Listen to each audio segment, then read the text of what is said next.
Hello everyone, this is Donavan from Salt of the Streets, and I'm putting together a little special video for you. So, we're going to watch a Breaking Points video, and we watch this type of stuff all the time, but I watched this earlier this week, and I thought that it was worth checking out, going over.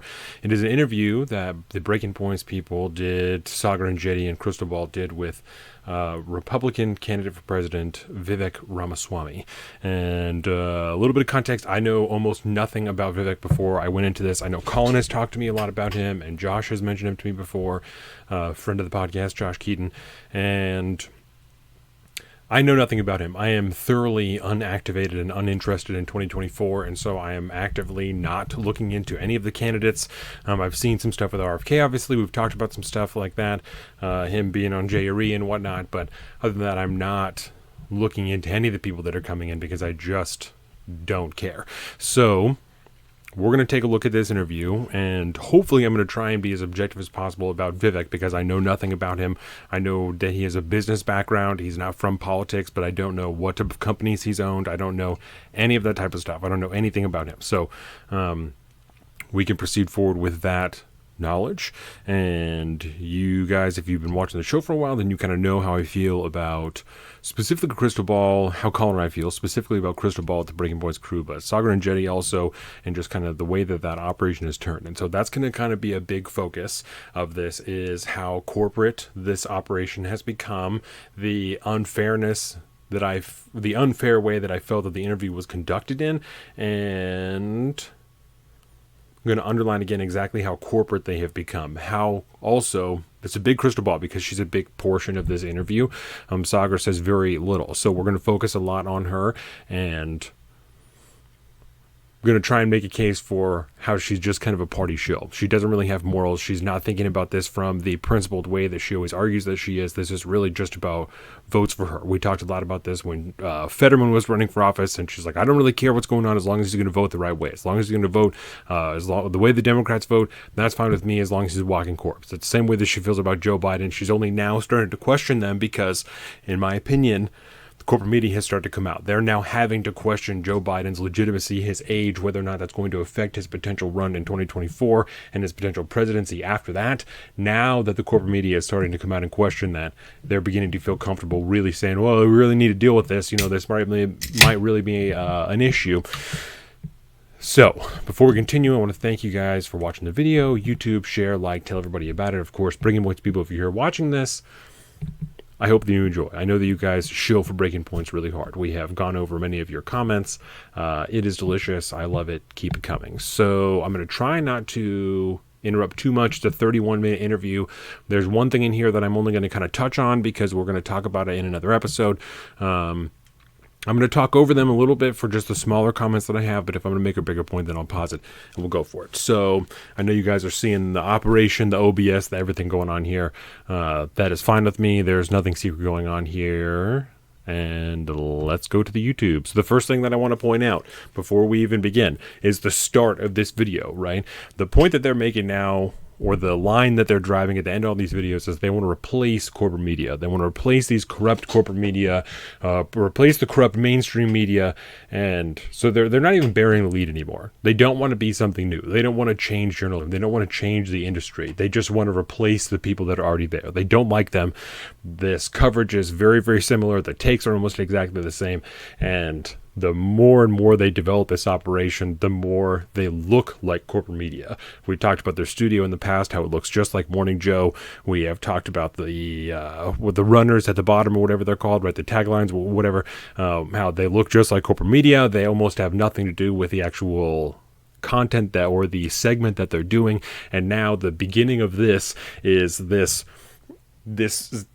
graphic. It's just very corporate graphic, right? And there's nothing inherently wrong with this, but when the argument that everybody of new media, ourselves at Salt of the Streets included, is making is that we need to break away from this, the fact that they have carved out a place in this industry for themselves and they are quickly stepping back into what the corporate media looks like is very, very sad to me. So, without further ado, we will begin this. But like I said, I want to make sure that you guys noticed. We'll go full screen with this, and I should be just in the bottom. Yeah. Very corporate. Joining us now is entrepreneur and presidential candidate Vivek Ramaswamy. Vivek, welcome to the show. It's good to see you. Yeah, very glad to have you. Good to see you guys. All right, so make your pitch. Why you instead of the guy that was there His camera quality is lit. last time, Donald Trump? So I see the rest of the GOP field. They are running from something. I am the person in this race who is leading us to something, to our vision of what it actually means to be an American. We're in the middle of a national identity crisis in our country. And I'm going to tell you, when I'm talking about this stuff and we talk about it on the show, you know where we're at. Freedom and liberty, all that type of stuff. We don't really talk about the traditional politics too much because it's not really where we're at. When we talk about this stuff, we got to kind of set the anarchy aside, and we're discussing this in the realm of real politics. So, I just wanted to provide that context before we move forward so that nobody's like, I thought this guy didn't believe in government. I thought blah, blah, blah, blah. It's going to be the same thing when we talk about it on the show. If we're going to discuss 2024, we're discussing it in the terms and the context of modern politics and the way these people are conducting themselves. So right off the bat, I think this is a decent, it's only the beginning, but I've watched this already. I think the point that he's making or what he's driving at, whatever he's saying, is what he is saying is good. That's a good starting point. To reinvigorate people in America is a good thing. Faith, patriotism, hard work, family, these things have disappeared. And I think that leaves a moral vacuum in its wake, a black hole. And when you have a black hole that runs that deep, that is when the poison fills the void. And I think we in the GOP and in the conservative movement often obsess over the poison. Wokeism, transgenderism, climatism, COVIDism, globalism, True. You name it. I view it, these symptoms are just symptoms of a deeper underlying void of purpose and meaning. And I think I'm the candidate in this race who's actually offering an affirmative vision as opposed to just saying that we're not doing what the left is doing. And I think that's a fair point because a lot of the time, modern Republicans, conservatives, that void they're talking about, they fill it with religion, which is not an inherently bad thing. But especially in 2023, religion doesn't apply to everybody. There are lots of people, myself included, that derive their morals from a semi-religious, semi-secular place. I don't attend church. I'm very agnostic about it because I don't know. I literally don't know. So I wouldn't tell anybody that they're wrong. We had a huge conversation with Jake Lyons, and he's asked a question that kind of rides along with this religion thing. So I think it's a very good thing for an alternative to be presented other than religion to fill that place, for people to be able to fill that void that he's talking about and be able to derive their morals from that and a little more purpose in their lives from themselves. I think that's very good. No, individual, family, nation, God. These are the things that ground us. I think we should talk about them in the open. God. And I think that's why we're having success early on. Vivek, there's been some discussions in recent days around your book about January 6th, especially given concurrent potential pending indictments against the former president. Let's go ahead and put this up there on the screen. In your book, you wrote, quote, "The loser of the last election refused to concede the race and claimed the election was stolen, raised hundreds of millions of dollars from loyal supporters, is considering running for executive office again." I'm referring to Donald Trump. Do you still believe that Trump actually lost the election and that January 6th was a dark day for democracy? I was in detail in both of my books and articles, and I've been very consistent about this throughout. I have seen no evidence. It's exactly what I said in Nation of Victims, and I haven't seen the evidence since, that there was a scale of ballot fraud that would have changed the outcome of the 2020 presidential election. I've also said in that same book and ever since that the real way the election was, in a narrow sense, stolen was the suppression of the Hunter Biden laptop story on the eve of the election. I'm data-driven. The data is compelling, including 360-degree polling data that said people would have changed their vote had they been exposed to information that... I've seen that data too. I think it's very interesting. I don't hedge too much on it because you can't attest for what people would or would not have done. It's a Monday morning quarterback type of situation. I think it's very interesting, and I think there's a lot of validity to that, especially as we creep further and further into this Hunter Biden stuff. We'll talk more about that in episode 153. So go check that out, obviously, if you haven't already. And so I think this is a very good take, a very, very good take that leaves the perfect amount of room open in the perfect amount of areas. I had a very similar conversation to this not too long ago. Someone really trying to press me on whether or not Donald Trump won the election, whether or not there was fraud, and I wasn't willing to tell them that he had won the election. It's like, I will tell you that there was some shit that went on there, but I'm not going to tell you that I saw enough evidence that he would have won the election. So I fuck with this take a lot. There's saying the most of the takes on the Republicans, like, this was a sham, it was stolen, it was all, and it's not a winner. Outside of anything, that's not a winning take. That was systematically suppressed. So that's my view. It was big tech interference was the problem. I haven't seen any evidence of systematic ballot fraud being the basis for a difference in result. But most importantly, I think a lot of these factors did lead to and culminate in what happened on January 6th. Systematic suppression of information. And I think until we have reconciled ourselves with that reality, I'm afraid we're going to see much worse in the future. That is why I'm in this race, to speak the truth and to lead us to something so that we can actually be one nation rather than on our march to a national divorce. And I think I'm better positioned to lead that nation forward than Donald Trump or anybody else in this Republican field. So one reason that we're asking some of these questions is because we are expecting indictments with regard to January 6th for President Trump as soon as today, but potentially this week. You've said in the past that you would pardon former President Trump if you are yourself elected president of the United States. I mean, is that hard and fast, or is your mind open to change if there was some new evidence that was presented that you aren't aware of, or are you're locked in, you're going to pardon him, and it really doesn't matter what comes out? No, I'm data-driven. On the first two indictments, I read them completely before making my statement that If this is maybe it's a hot take, maybe it's not. If Joe Biden gave a fuck about America, he would have pardoned Donald Trump to begin with. He would have said enough with this fucking bullshit, especially knowing what he knows about his own involvement with his son and all the shit that's going on there, because there's a lot of very interesting parallels. If Joe Biden really gave a fuck about America like he says that he does, he would have pardoned Donald Trump to begin with. Say, enough with this. He fucked around. It's not good. He shouldn't be involved in politics, but I'm not going to keep racking this shit up. He don't care about America. He's not trying to bring people together. And it would have been a rough position for him to take, but that's the right way to go. Just like, not going to get into it, but it's that would have been the right thing to do if Joe Biden's goal really was to unite America. Would have been to pardon Donald Trump from any of this shit and say, stop these goddamn investigations. I would pardon Trump both for the most recent documents case, which that tells me, I say that because that tells me that Vivek, if he means what he's saying, which all of this is couched with the usual air of this guy is trying to be president, which is not a good thing.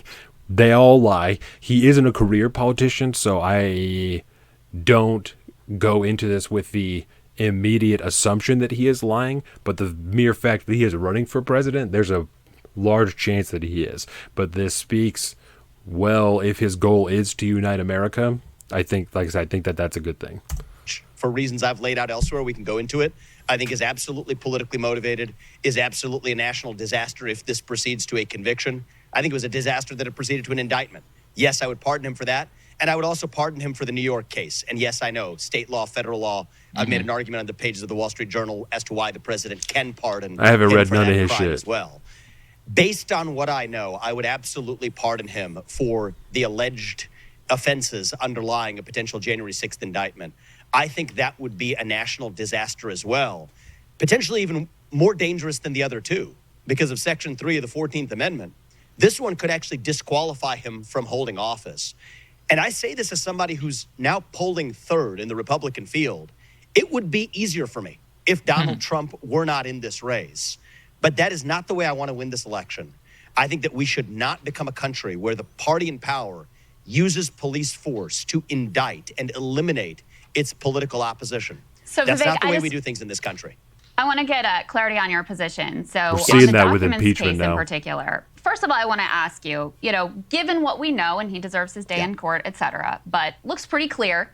He held on to a bunch of very classified material when he started getting calls from the government and from law enforcement saying, hey, we know you've got some things. Will you cooperate with us?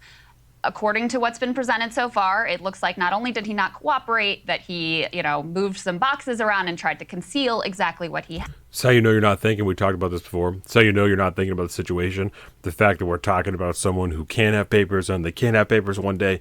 This is a silly fucking thing to go on with. To to be causing this type of commotion is ridiculous. Don't you think that a private citizen that engaged in those types of activities This is wouldn't where it they starts. also be indicted and probably given a lot less grace and a lot fewer second chances than former President Trump was in this instance? She's saying if a private citizen had classified documents, that's what she's talking about. So I tracked the facts against the law. And one critical feature, Krystal, is that this was the former president of the United States, and there is a statute that covers former presidents of the United States and how they relate to both classified and unclassified documents.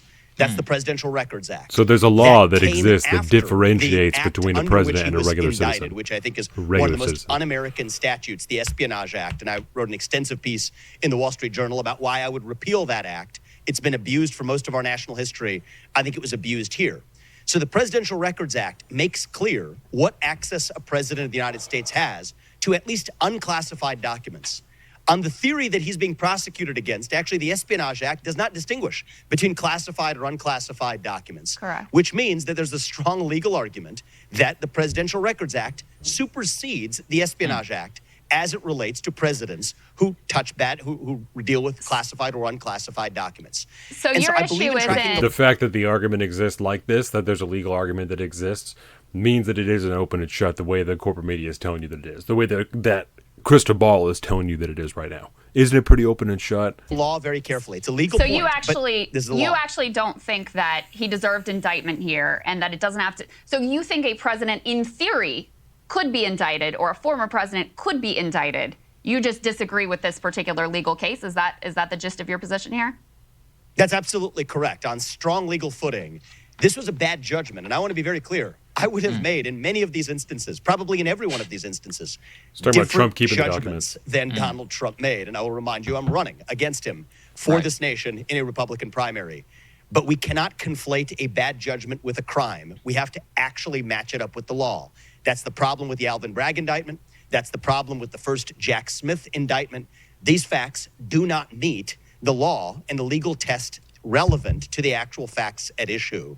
And the fact that that indictment in 49 pages did not once mention the Presidential Records Act is one of many signs of politicization. They included statements that Trump had made on the campaign trail against Hillary Clinton in an indictment. I had no place in an indictment. But if you were going to include those statements, they should have also, at least for completeness, included Trump's statement after he won the election, saying that he would not go after Hillary Clinton for those same alleged offenses. Got So it. this reeks to me of politicization, and I think it sets an awful precedent for prosecutions in this country. Let me just say, and then I'll let Saagar move on to the next area that we want to get from you. But I mean, they literally have him on tape being like, this document is classified.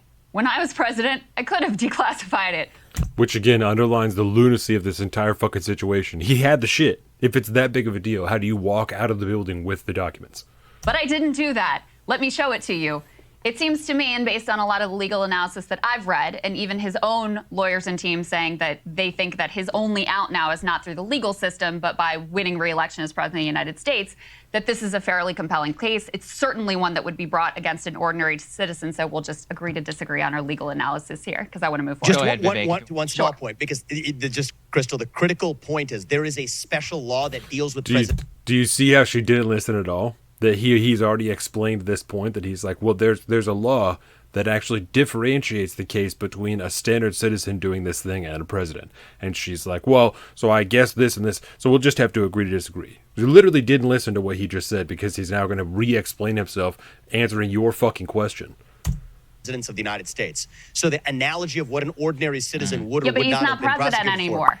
He's not But president anymore. the Presidential Records Act explicitly is written to cover Come on, prior Vivek. presidents. You know that if you had documents laying around Krystal, your I don't bathroom need to be, I that don't have want to be nuclear defending Donald secrets. Trump's behaviors here. Yes. But I've written extensively, and I believe Come the on, law should Vivek, be you applied know. actually rather than making up the law. Well, he'll And have the his Presidential chance Records Act- to. He'll have his chance to make his case in court. Right. He should, Vivek, yeah. I do actually want to ask you also about another one of your opponents you don't often get asked about as much, Governor Ron DeSantis. We actually have a more recent poll. Let's go ahead and put this up there on the screen, which Always actually with the shows you polls. tied with him in this race. However, interestingly enough, an analysis of some of the voters that he are losing really seems to be around the central role that he's made wokeness in his campaign. Since you have also not only written a book about wokeness, you talk about it quite a bit. Why do you think his message here isn't resonating, and are you learning anything from his continuing fall in the polls? So, Saagar, I want to be clear. My message in this campaign is fundamentally different than Ron DeSantis' message. And yes, when I wrote my book, Woke Inc., long before the word woke was in the Republican parlance, I was analyzing a problem that at that point. Let's find out really quick when he wrote Woke Inc.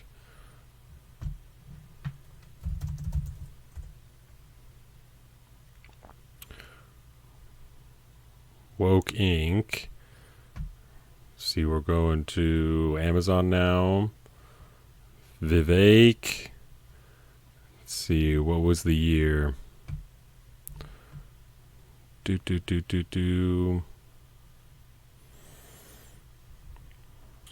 Publication date 21. That's not way before we were saying woke. So I don't know about that, Vivek. 2021. That's not way before. I don't know when woke was. That's definitely before then. All right, let's go back to the video. So that's not necessarily true, Vivek, sir. Was poorly understood by many Americans in this country. In this campaign, I'm moving us forward. This is about national identity. I think wokeness is just a symptom of our deeper void for purpose and meaning in our country. And I think people are hungry for the real answer here, not playing whack-a-mole with wokeism to climatism, symptomatic therapy. I think people are hungry for the real thing. I would hope that in the future he would delve into some more things that take a part in that, because we've talked a lot about the underlying ideology between these different woke things, the trans theory and all this type of shit that's like being passed through schools, and kind of the Marxist underlying roots of all this type of stuff. I think that's super relevant, especially if he's talking about trying to rebuild that like positive nationalist identity of America. It's really important that we maintain that. I'm not saying rebuild the Red Scare and that type of shit, but it's important that we stay weary of this, all of this stuff that has the Marxist underpinnings, because that remains to be it's still an issue. That's still something that we need to be aware of. So I understand why he didn't bring it up here. I hope that he will in the future, because I think that's very, very relevant. Thing. I want to be very clear. I think Ron DeSantis, in many ways, certainly has been a very good governor in Florida. Of course, you could pick something in anybody's record, so nobody's perfect. But I think by and large, he's been a good governor. Nobody's perfect. I think there's a lot of parallels between him and Scott Walker, who was also an excellent governor. I think there's a role for everyone in our movement and in our country. He's a great executor. But when it comes to leading this nation, I think as Reagan provided in 1980, leading us out of our last national identity crisis, I think what this moment calls for is a leader who has a vision for where we are going, a vision for what it actually means to be an American. And I think there's a difference between being able to articulate and inspire people around an affirmative vision and being able to litigate small ball grievances. And I think that's a good take, because the Republicans have started to act in a very democratic way in the last few years. And he's kind of touched on this already, of like, we're not them. We're not doing that. That's not good enough anymore. America's in a deep, deep decline. We are towards the end of the average lifespan of an empire. And I think if someone's really going to rebuild it, that's going to take some shit more than we're not that guy. So that's good. That's a good take. As a way of executing within a state. One of the core things that you have led with is, I'm the guy who will actually get it done. I will actually execute the America First movement. But if you look at Governor DeSantis, this is a man who turned a blue state, or at least purplish state, actually red. He won a 20-point electoral victory. He has legislated, actually gotten things done through actual political process. So why should we take somebody who is an entrepreneur with no actual political experience DeSantis be over fucking an with the elected legislature governor in of Florida, millions like of people, somebody who's proven himself? DeSantis fucks with the legislature in Florida just like Inslee does here. That's not clean. That's skullduggery. That's finagling in the legislature. In a state legislature, when you're looking at your two records on the who can get it done question. Well, look, I've gotten a lot of things done in my life as well. I've built multi-billion-dollar companies from scratch, employed thousands of people in this country. And so everyone in this race, from DeSantis to myself, has prior. Last businessman did good. We were living good when America was run by businessman. I was hesitant of that in the beginning. I was like, America's not a business. You can't run it like that. This shit's a giant business. Accomplishments to be able to point to. I think the question is the unique challenge of being the president of the United States and leading us forward. One of the things that's different from me and every other single candidate in this race is I'm the only one who is not bound by the constraints applied by the mega donor class. This is the super PAC primary, absolutely. And I think we have a lot of super PAC puppets in this election. Last time around, it was Jeb Bush and Scott Walker. This time we have a lot more. So is Ron DeSantis a super PAC puppet? Well, you can look at whose campaigns are principally funded by super PACs and follow the facts for yourself. Gotta take a shot. But what I will say is that I am unconstrained by that. I've put in $15+ million already of my hard-earned money precisely because I did not want to take a tin can, ring a hat in hand, and ask a bunch of donors for permission to run, because that comes with constraints. And so when we're talking I don't know what his financial situation is as far as donations and whatnot. I don't know where he's taking money from. If that's true that he isn't taking PAC money, that's a good thing. The reason in 2016 I fucked with Bernie, and it's because he wasn't taking no PAC money. Issues we really need to tackle. Shutting down the administrative state, from the FBI to the ATF to the IRS to the Department of Education to the Nuclear Regulatory Commission, where I've laid out unprecedented clarity in exactly how we will do it on strong legal authority. Declaring independence from China, very touchy issue in the Republican donor class. Other issues that I'm tackling, other candidates are constrained if they're tied to mega donors that have interests that stop them. My position on Ukraine, very similar. Let me ask you a follow-up on the super PAC thing, because I think that's interesting that you have that critique of money in politics. I mean, would you push for a constitutional amendment to change that? What would you do to try to diminish the influence of that money in politics? And also, equally, isn't it just as problematic that, you've been a very wealthy, successful guy, that you're able to, with your own cash, really impact the course of this race? I think that is significantly less problematic, Krystal, because people can at least judge that on its own terms transparently. I think it is far more problematic when you're a representative and a puppet for somebody else's interests. Yeah. And I think that there's a I don't see why is it a problem that he has money to fund his own campaign. That doesn't make any sense to me. That seems like something that you would want. Why it's bad that he has money? It's not wrong to be rich. That's a dumb take. If that's what the point is, that's a bad take. It's not bad for him to have money. That's a good thing. That's financial independence in the leader of the free world. If that is a good thing, that would speak to anybody's lack of ties with outside funding, with any type of influence, not any type of, but many types of influences. Why is that a bad thing? There, right? So would you do anything about that, though? Money for the race. So here's what I would do. One thing I would say is, if I'm the nominee, as I expect to be, in the general election, I'll throw out a pass to Joe Biden or whoever my opponent is to catch. Remember, the left was the one that preached Citizens United in 2010, wanted money out of politics. I'll say this.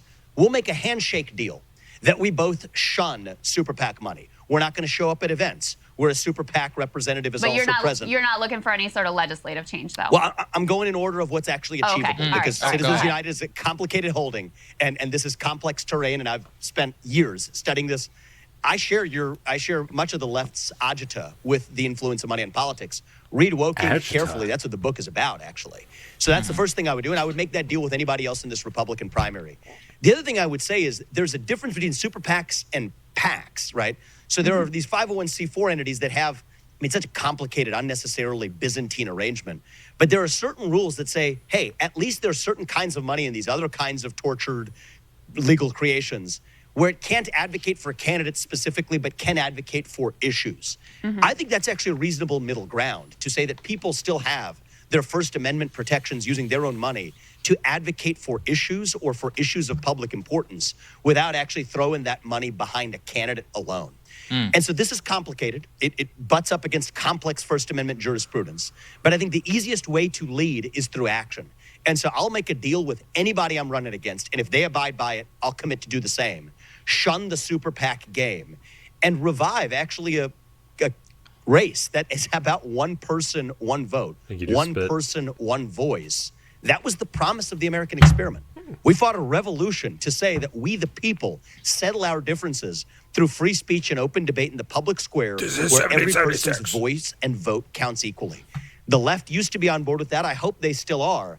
I think we live in a moment where Republicans can and should embrace this message too. Vivek, I'm leading the way on that, and I think that's going to be good for our country if we get there. You talked there about voting, and actually one of the more controversial things that you've put forward is a proposition that... Before we go into this too much, I'm only going to touch on this. I'm going to talk more about Krystal because Josh Keaton has requested this as a topic for episode 153. So if you want to hear us, me, Colin, and our special guest, Brian, talk more about that, go check out 153, and it'll be in there. That to be able to vote under the age of 25, you would either have to serve in the military or to pass a test. Why, a decent portion of the people who are watching the show, you do a lot of online shows, are actually below the age of 25. What is the case to them to deprive them of their right to vote under the U.S. Constitution? And first of all, this would require a constitutional amendment. So you're absolutely right that the current constitutional state of affairs, this is not something that I'm talking about, is a law. Let me actually share with you, Saagar, this has been distorted many times over, what the heart of my proposal actually is, and then build into that. Nothing you said was inaccurate, but let me get to the heart of the motive. What I've said is every high school student who graduates in this country should have to pass the same civics test that each of our parents, I'm going to presume, had to pass in order to become citizens of this country, right? Every immigrant has to pass in order to become a citizen of this country. I think I'll stand by and wait for a good argument. I still haven't heard of one for why high school students in this country, when they turn 18, should not have to know the same things about the country that a naturalized citizen we demand them to know. You definitely should. And so now let's talk about actually a legal structure we already have. Age 18 to 25, young men in this country have to already register. You did it, I did it, I'm sure. Yep. Selective service registration on pain of criminal penalties. You have to register for the draft. I've said that I would actually decriminalize that. I don't think that's the way we should do things in this country. But in return for decriminalizing the selective service mandate for men in the age of 18 to 25, I've said we need to instead tie civic privileges to civic duties as our founding fathers envisioned. We live in a constitutional republic. That means something. It means our civic privileges come with civic duties attached to them. That's what our founding fathers envisioned. Y'all know I fuck with that. And I think that's interesting, him talking about privileges. I'm excited for this conversation because we've talked in the past about how supposedly you have the right to vote, but it can be easily taken away from you. Things that can be removed from you by the government are not rights. That's a privilege. And that's part of what I think we need to revive. And so I've said that, yes, I believe that at least when you're age 18 to 25, that same window where we have selective service mandates today, you at least have to pass that same civics test that an immigrant has to pass, or else tests aren't for everybody. At least serve the country in some minimal way, military or first responder role. And I'll tell you what I expect to happen. Voting rates are very low in kids, in young people among the ages of 18 to 25. I think they will skyrocket once we actually make the act of voting mean something. And I think that's actually going to be an important part of our civic revival in our nation. Let me flip it around then. There's been a lot of discussion around Joe Biden's cognitive abilities. Should there be then a maximum age to vote and when people do lose their cognitive ability? Like if we're going to have some sort of tests in place on the lower end, should we not have them in place on the higher end as well? So my view is this is not actually a vision for just applying it to young people. Or voting retirement This is a age. vision of what I think should be a civic requirement for really every citizen, but we have to start somewhere. And so I don't believe in somebody who's 60 years old taking away something they've already exercised for all their life. But at some point, if we agree that this is a good premise, that we want an educated citizenry that lives out its civic duties, feels that sense of civic duty as they go to the ballot box and live their life as citizens, then we're starting with a clean slate that ages into it with people who age into being citizens first. That's the way I look at it. I'm just going to be real with you, Vivek. It seems to me like a way to get a group of voters that don't tend to vote very Republican out of the electorate. That's what it feels like to me. Do you want to know why?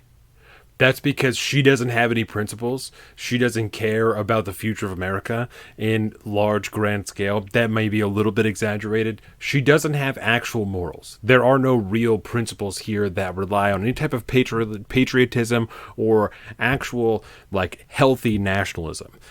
The only way that she can view things, policies in particular, or things that someone wants to carry out in the country is through politics, through party politics, color-based politics. That's all that she could see it. So for her, again, I'm not far be it for me to defend Vivek. I don't know shit about him, but like I said at the beginning, because he's not a career politician, I'm not going to automatically assume that he's lying just to get votes.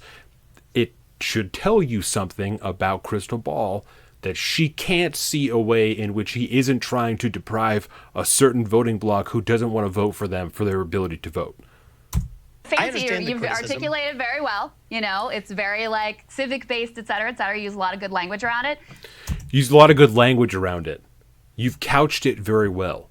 She doesn't believe that he actually believes this, that he actually thinks that maybe this could possibly benefit the country, that young people and everyone in turn, because eventually it would be everybody, understanding the way the country works and understanding why they have this right to vote. Why could we possibly want that? Why would that be a good thing? We just want to be able to manipulate people into voting the way that we want, because that's how she views politics. But it seems very convenient that this group of voters is probably not going to vote for So you or Donald convenient. Trump in very large numbers and are more likely to show up for Joe Biden. Krystal, let me see if I can convince you of my motivations. I understand, and You don't that's need a to convince reasonable. me. I'm just one That's a voter. reasonable- so- You don't need to convince me. I'm just the one But fucking shitting you on this interview here. Fun, just for fun. Yeah. Let's give it. Let's. I enjoy these conversations. So, here's what I would say. First of all, if that were the case, I wouldn't say it now because I don't have an ability to change that in the election that I'm actually running in. Right. To the contrary, one of the things that I'm seeing in this campaign is more than any other candidate in either side, in either political party, we're going to college campuses. We're confronting people with diverse views across this country, including young people. 40% of the donors to my campaign, we have 70,000 plus donors already, 40% of them are first-time ever donors to the GOP, and many of them are actually young. And the reaction that I get when I go to college campuses with this idea, Krystal, is at first, yes, it does Don't make give your people money to perk up politicians. a little bit. But when we talk through the justification and talk through the actual motive, I'm actually seeing something beautiful we haven't seen in this country in a long time, which is this notion of persuasion, actually.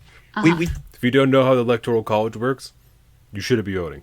treat people as though they're animals, that we're bean counters. And we say, well, you guys are in the Democrat camp, you guys are in the Republican camp, you're in the black voting bloc, you're in the Asian voting bloc, divide people up, It's crystal vote ball. bank politics. Yeah. As though we're a bunch of animals that jump up to a bone, like a dog jump into a bone for its treat.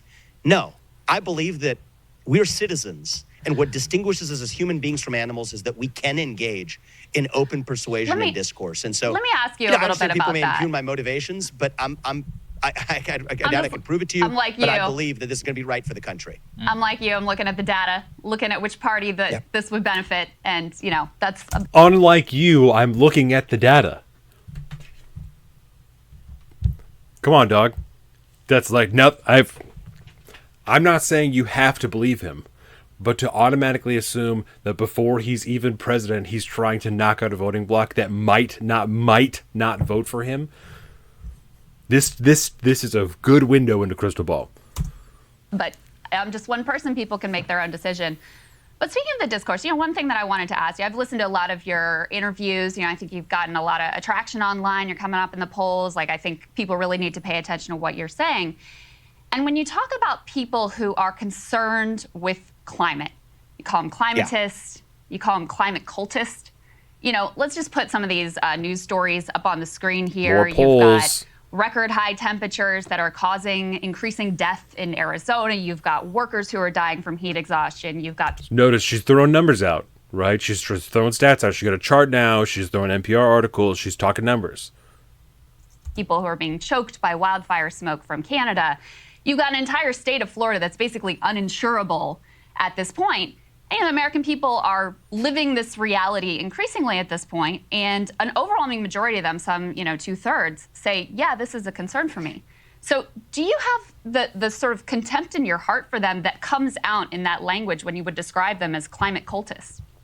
I have no contempt in my heart, Krystal. I have deep sympathy for people who are hungry for purpose and meaning and have relocated their desire for faith to the faith in climate instead. But why I believe in shouldn't? facts. But I believe in what's facts. wrong with this? So we can talk. Yeah, let's not So, let yeah, him I mean, finish, people are right? experiencing this We in their own we asked him a question. I asked him a question. He's answering it. Let's not let him finish. lives right now. So, Krystal, in any other context, if the trust the science crowd were persuaded by lived experience of individuals of something that's actually a macro phenomenon, you would laugh Yeah. them off the stage as a bunch of rubes who weren't data driven. So Okay, let's talk data. Let's talk data. Let's talk data. I've got some If you're data open that to I can put talking up data, on the screen. Go ahead and put the next, and then I'm I happy want to to hear talk from data. you. Go ahead and Yeah. put the next pieces up on the screen. We've got some record More charts lows from the in BBC. terms of Antarctic sea ice extent. We've got ocean temperatures that are smashing seasonal records. We had just the hottest June on record. I think it might be helpful for me to lay out my views, Krystal, because I think you're saying things I agree with. Okay, you're saying things I agree with. Tell right? me so, tell me what I'm getting wrong here, and why this is not something that people should be concerned about, and why they're in a cult if they are concerned about it. Sure. So let me lay out some hard facts, both about my views and facts on the ground. Okay. Sure. Are global surface temperatures going up? Yes. Is that likely due to man-made causes? Yes. Is that an existential threat to humanity? There is no evidence to support that. To the contrary, 8 times as many people die of cold temperatures. I'm not a climate guy. I don't know that much about climate shit. Rather than warm ones. The Earth today is more covered by green surface area than it was even a century ago, because carbon dioxide is plant food. Plants actually grow in slightly warmer climates. That's the also climate science. Disaster-related death rate is down by 98% over the last century, directly attributable to more abundant and plentiful access and use of fossil fuels. So I want to be really clear about my view. This is not a, does climate change exist or not? It's the wrong framing of the question. The question is, what impacts human prosperity, human flourishing, in a world in which there are net positive and net negative effects of climate, but also net positive and net negative effects of the use of fossil fuels? I also find it to be a mystery, and it's a mystery maybe you can help me solve, Krystal. Why is it that many of the people who are the staunchest opponents to carbon emissions are also among the staunchest opponents to hydroelectric energy or to nuclear energy? I think that suggests there's something else going on. There's Why been the a different shift. standards for China? Let me think just that there's say- something else going on here. That's my point about there's a religious conviction that goes beyond a commitment to the facts. Let me just say that even Greta Thunberg, who comes in for a lot of criticism as a quote-unquote So let's not address what he just said, right? I'm not going to address what he just said about there being this inconsistency here in she is talking about Greta Thunberg, right? But Greta Thunberg is a fucking child. She doesn't, I think she is above 18 now, but she's not in legislature. She's not making law. She's a climate activist. She's pushing for change. She's not making law. So she's a player in the game. He's talking about the people pushing legislation, the people that are actively making effective change within government, that also have this odd double standard for other countries around the globe and seem to look down on things that might actually solve the problem that they're complaining about. But she doesn't want to address that, the fact that he just talked about that. I'm a climate cultist, is now in favor of nuclear energy. I agree with you on nuclear, that should be more of a push, by the way. If you want to stick to Greta, I actually respect Greta for one thing. She's honest. She says it's not just about the climate. It's about social justice. It's about climate justice. It's about equity. So these are things that at least she is actually an honest statement of what the movement stands for. If you're living in a poor neighborhood in this country, you're more likely to be affected by, the toxic plants and toxic chemical Disagree. plants. And, you're more likely to be affected water. by restraints on fossil fuels is actually what you're likely to be affected by. I wonder People if are you dying have because followed, of lack of access to fossil fuels. I wonder if you've followed, though, what's happening in, because you're a capitalist, Like you're a successful business guy, so you certainly understand the way that markets work.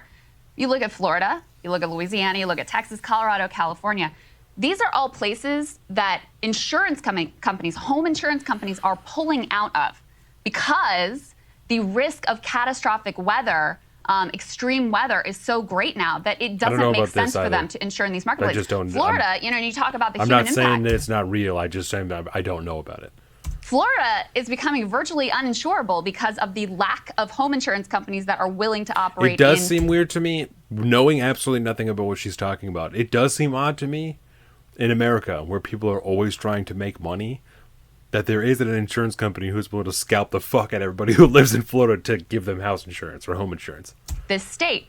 So I don't know PBDs how in you Florida. can look at the situation right now and say that, there aren't already extreme costs being imposed on people, not to mention workers who are falling out from heat exhaustion, et cetera.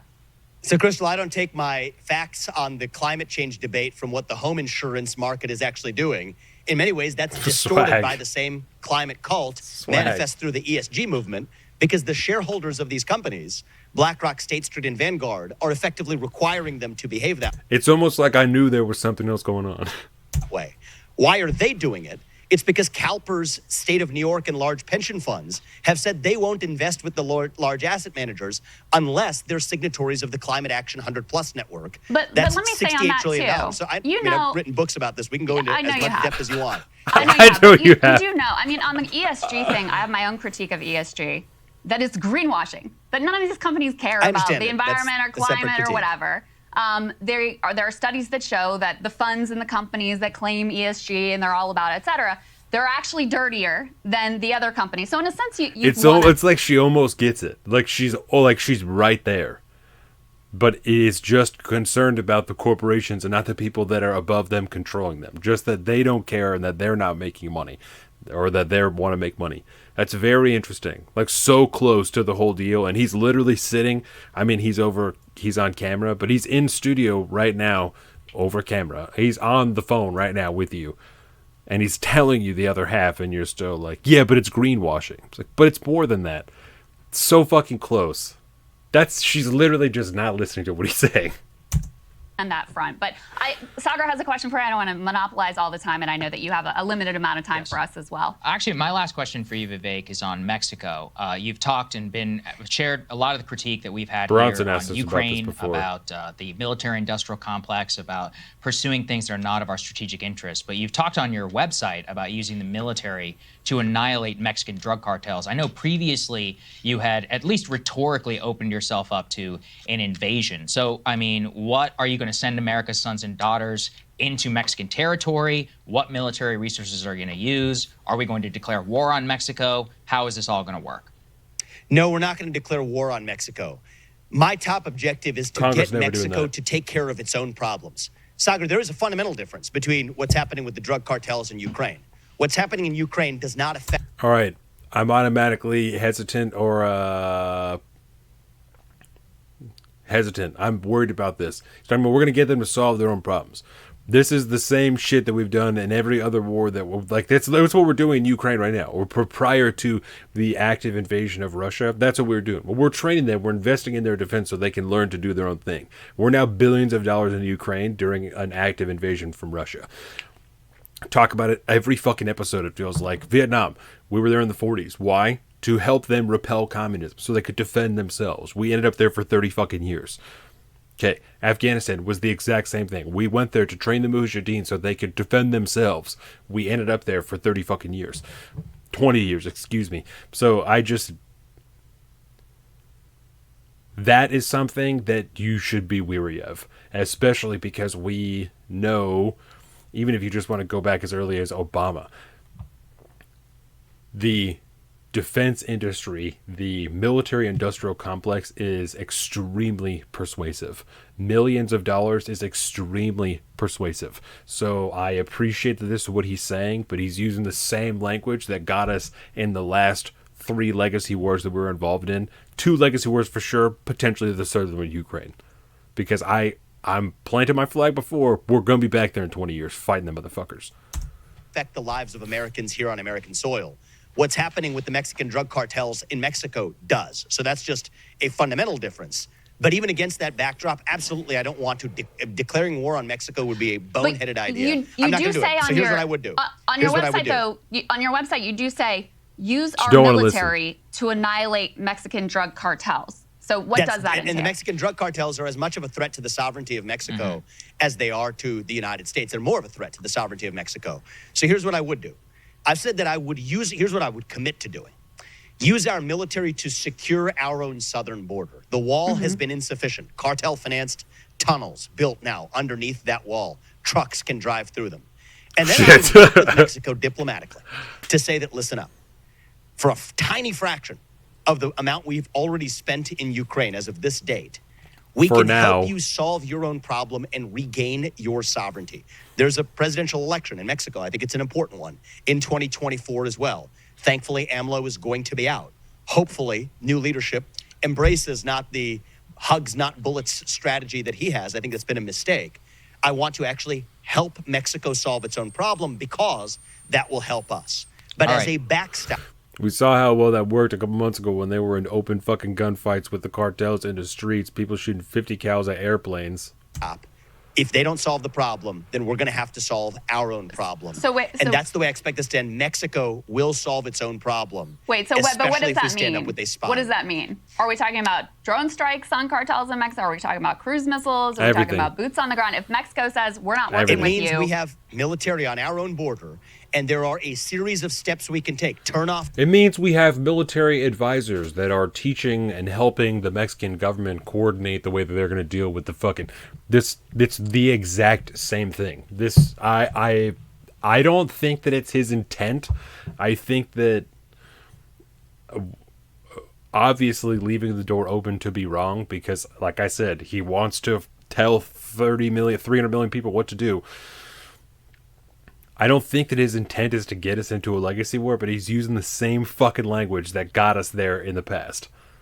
Foreign aid of any kind to Mexico or Central America until our border crisis is solved. There's a series of steps to take, and I'm convinced he doesn't control that we will never get to the place of actually as having president to use war of any kind in Mexico. But at the same time, we have to demonstrate our strength to make sure that Mexico is taking care of its problem in a way that AMLO is absolutely not doing based on the posture that Biden's taking with respect to them. I just want to get a really clear answer. Is there any scenario under which you would use the U.S. military against Mexico's wishes to go into their country and drop bombs, drone strike, or whatever cartels? I will not rule will out you take that we would. You I won't would not rule rule out that we have to use that we may treat Mexican drug cartels in the way we treated ISIS, as terrorists in another country that are posing real risk to Americans, and the risk which was illegal. What are you doing, man? To Americans is even greater from the Mexican drug cartels than it was from ISIS. That's what I'll say. All right. Well, Vivek, we got to get you in the studio for a little bit longer next time. That. I know you got to go. Yeah, thank you. I really am grateful for the exchange. And we also appreciate I the have a lot of fun with you guys, so let's do it. Always. All right. Thank We'll you. see you next time. We really appreciate it, and we will see you guys later. Thanks. Hey, guys, if you like that video. All right. Okay. Well, I don't have too much postmortem for that. I don't. It is what it is. I'm interested to hear more from Vivek. We'll see what's up with it. We're going to talk more about it on 153. We did. I'm not sure exactly when this is coming out. Very soon, because I want it to still be relevant and everything. But I hope that you guys enjoyed this video. Obviously, let me know what you think down in the comments. Let me know whether or not you think that these people are fucking shills, because I believe that they are. And with that, thank you again. My name is Donavan from Salt of the Streets, and this has been a special edition of Breaking Down Breaking Points. Apparently, before I go, Kyle Kulinski, Krystal's husband, not apparently, I've not watched the video. I saw the thumbnail and the title of the video, and it's Crystal Ball destroys Vivek Ramaswamy. Let me know also if you think that she destroyed Vivek Ramaswamy in this fucking interview, because I think that's trash. Kyle Kulinski is garbage. So thank you guys again for watching. YouTube.com, Salt of the Streets. I'm at Salt of the Street on Twitter and at alpaca_Donavan on Instagram. Colin, my buddy, is at Big Bird Offie on both those things. You can find all this at saltofthestreets.com. Go to the Patreon. Patreon.com, Salt of the Streets. Sign up. Help us make more, better content just like this. More things just like this all the time. And I will see you guys in a few days. It's Wednesday right now, Thursday right now. Be at cons on Saturday. So thank you guys. I love you. What is it? I have the thing upstairs. It's be safe, be smart, be strong, be free. See you guys later. I love you.